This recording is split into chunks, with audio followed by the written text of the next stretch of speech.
والذين لا يشهدون الزور وإذا مروا باللغو مروا كراما. السلام عليكم ورحمة الله وبركاته. إن الحمد لله نحمده ونستعينه ونستغفره ونعوذ بالله من شرور أنفسنا ومن سيئات أعمالنا. من يهد الله فلا مضل له ومن يضلل فلا هادي له. وأشهد أن لا إله إلا الله وحده لا شريك له وأشهد أن محمدا عبده ورسوله.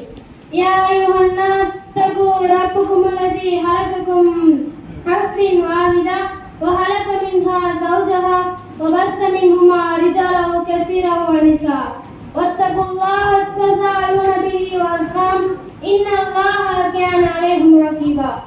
அல்லாஹ்வின் நல்லடியார்களே, இன்று நான் உங்கள் முன் பேச எடுத்துள்ள தலைப்பு என்னவென்றால் நாவடக்கம் பேணுவோம்.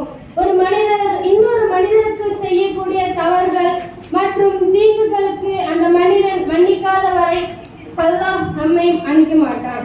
நம்முடைய உறவுகளாகட்டும் நண்பர்களாகட்டும் இப்படி நம்மை சுற்றி இருக்கக்கூடிய உறவினர்கள் யாராக இருந்தாலும் நாம் அவர்களிடத்தில் நடந்து கொள்ளக்கூடிய விதம், பேசக்கூடிய வார்த்தைகள், செயல்களில் கவனமாக இருக்க வேண்டும். நம்முடைய செயல்களே வார்த்தைகளில் சொல் அல்லது நம்முடைய செயல்களிலே கவனமாக இருக்க வேண்டும்.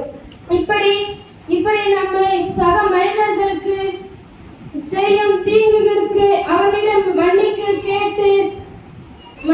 கேட்டு அல்லாஹ் மன்னிக்க மாட்டான். அவனிடமிருந்து செய்யும் தீங்குகளுக்கு அல்லாஹ் நம்மை மன்னிக்க மாட்டான்.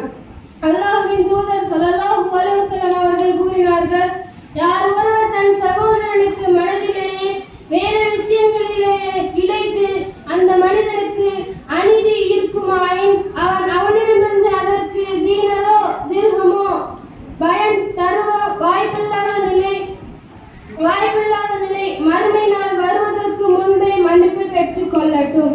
அதாவது ஒரு மனிதர் இன்னொரு மனிதருக்கு செய்யக்கூடிய தீங்குகள் அந்த மனிதன் மன்னிக்காத வரை மறுமை நாள் வருவதற்கு முன்பே மன்னிப்பு பெற்றுக் கொள்ளட்டும்.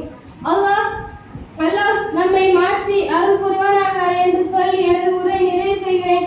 வாஹிதான் அல்ஹம்துலில்லாஹி ரப்பில் ஆலமீன். அஸ்ஸலாமு அலைக்கும் வரஹ்மத்துல்லாஹி வபரகாத்துஹு.